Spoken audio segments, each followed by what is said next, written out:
Bueno, hoy vamos a meternos de lleno en el helenismo. Y ojo, no hay que pensar en esto como un simple periodo histórico, ¿eh? No. Estamos hablando de una de las transformaciones culturales más profundas que ha visto el mundo. Fue una época en la que las fronteras de repente se desdibujaron y una cultura, la griega, se expandió de una forma, arrolladora. Y para entenderlo bien, lo mejor es empezar con una pregunta. Una pregunta que suena casi a chiste, a una paradoja histórica. A ver, ¿cómo es posible que un faraón de Egipto, nada menos que el heredero de una civilización milenaria, acabase hablando griego en su propia corte? ¿Cómo puede ser? Vamos a situarnos. Estamos en Egipto, el sol cayendo sobre el Nilo, las pirámides ahí, en el horizonte, todo parece inmutable, ¿verdad? Como si nada hubiera cambiado en 1000 años. Pero claro, todo eso es solo una ilusión. Porque si miramos de cerca, en el trono de los faraones ya no se sienta alguien con un nombre egipcio tradicional. No, ahora hay un rey que se llama Ptolomeo. Y aquí viene lo realmente increíble. Este Ptolomeo habla griego. Pero es que no es solo eso, es que en su tiempo libre lee a Homero.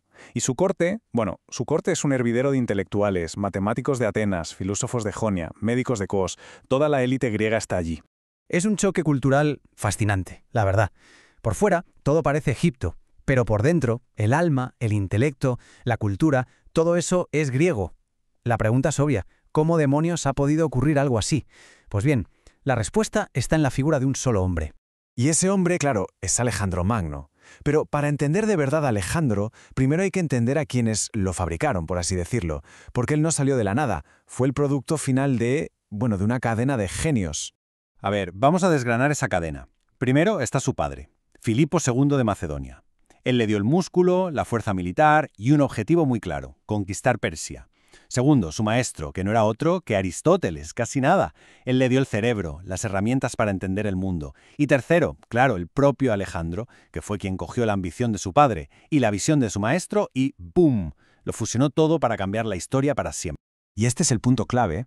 La campaña de Alejandro no iba solo de ganar tierras, de conquistar por conquistar. No. Él llevaba consigo una visión cultural. Quería expandir el pensamiento, el arte, la lengua griega, y no solo imponerlos, sino mezclarlos, fusionarlos con las culturas milenarias de Oriente. El objetivo era crear algo totalmente nuevo. Y claro, esa visión dio lugar a un mundo nuevo. Un mundo que, después de la muerte de Alejandro, acabamos definiendo con una sola palabra, helenismo. Pero, vale, ¿qué es exactamente el helenismo? Vamos a definirlo. Pues en esencia el helenismo es ese proceso por el cual el mundo conocido después de Alejandro se grieguizó, por llamarlo de alguna manera. Y no estamos hablando solo de una conquista militar, para nada. Hablamos de una exportación masiva de una forma de pensar, de hablar y, en definitiva, de vivir. De hecho, es que la propia palabra nos da una pista enorme. Viene del verbo griego helenizein, que significa, literalmente, comportarse como los griegos. Y ahí está la clave de todo. No se trataba de ser griego de nacimiento, sino de adoptar una cultura, una forma de ser. Y la herramienta que hizo todo esto posible fue una versión simplificada del griego, la llamada koiné. Para que nos hagamos una idea, era como el inglés de la antigüedad. De repente, gracias a la koiné, un comerciante de Siria, un soldado de Macedonia y un científico de Egipto, podían hacer negocios, recibir órdenes o debatir una idea en el mismo idioma. Una revolución. Pero claro, la gran visión de Alejandro de un imperio unificado, se fue a la tumba con él. Tras su muerte, que fue muy repentina, ese territorio inmenso que había conquistado se convirtió en un campo de batalla. Los contendientes, sus generales más ambiciosos, los que conocemos como los diádocos, o sea, los sucesores. Al final, el imperio se partió en 3 grandes trozos, en 3 reinos. Ptolomeo, el de nuestra pregunta del principio, se llevó el premio gordo, el riquísimo y estratégico Egipto. Luego estaba Seleuco, que se hizo con el territorio asiático, enorme pero muy difícil de controlar. Y por último, Antígono, que se quedó con el corazón original del imperio, con Macedonia y Grecia. Pero ojo, que la cosa no acaba ahí. Es que surgieron otros reinos alucinantes. Por ejemplo, el de Pérgamo, que era famoso por su altar espectacular y por inventar nada menos que el pergamino. O el increíble reino greco-bactriano, allá por el actual Afganistán. Un lugar donde se han encontrado estatuas de Buda vestidas con túnicas al estilo griego. Es una locura.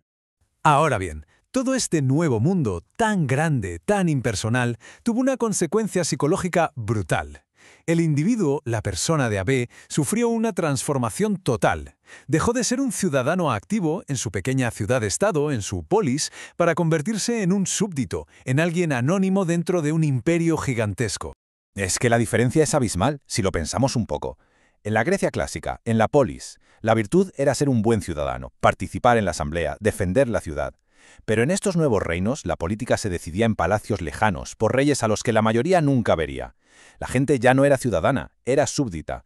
Así que, por pura necesidad, el foco se tuvo que desplazar, de la vida pública, de lo de fuera, a la vida interior. Y ante esto, ¿cómo reacciona la gente? Pues creando nuevas cajas de herramientas filosóficas, pero para el individuo. Así nacen corrientes como el estoicismo, que básicamente proponía hay que ser una roca en medio de la tormenta, centrarse en la propia virtud, que es lo único que se puede controlar, o el epicureísmo, que decía algo así como busca refugio de la tormenta en tu jardín, con tus amigos, con placeres sencillos. Y luego el escepticismo, que simplemente admitía a lo mejor ni siquiera podemos entender esta tormenta. Eran, en definitiva, filosofías para sobrevivir, no para gobernar.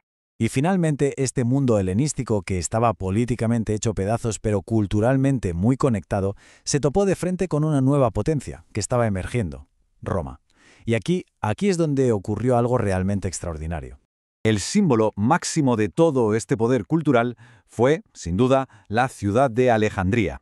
Su museo y su legendaria biblioteca es que no eran solo edificios, eran literalmente el cerebro del mundo antiguo. Pensemos que allí Euclides definió las reglas de la geometría, las que se siguen estudiando hoy. Y Eratóstenes calculó la circunferencia de la Tierra solo con palos y sombras, con una precisión que, vamos, es asombrosa. Era el auténtico centro neurálgico de todo el saber humano. Y los romanos, que eran un pueblo muy práctico de soldados e ingenieros, se quedaron, pues, fascinados. Hay una frase famosa del poeta Horacio que lo resume perfectamente. Grecia conquistada cautivó a su fiero vencedor. O sea, que Roma ganó las batallas, sí, pero la cultura griega ganó la guerra cultural. De repente, cualquier patricio romano que se preciara, vamos, tenía que tener un tutor griego para sus hijos, estatuas griegas en su casa y saber citar a los filósofos griegos de memoria. Y con esto llegamos al legado final, y para mí el más revolucionario del helenismo. Ser griego dejó de ser una cuestión de sangre o de geografía, se convirtió en una identidad puramente cultural. Daba igual si se había nacido en Egipto, en Siria o en la Galia. Si alguien había recibido la educación griega, la famosa paideia, y compartía sus valores, ya era parte del club. Y todo esto al final nos deja con una pregunta flotando en el aire. Si una identidad que parecía tan sólida como la etnia pudo transformarse en una identidad cultural hace más de 2000 años, ¿qué identidades que hoy damos por sentadas, que consideramos fijas, podrían estar viviendo una transformación parecida en nuestro mundo, en este mundo tan globalizado? La verdad es que es algo en lo que da que pensar.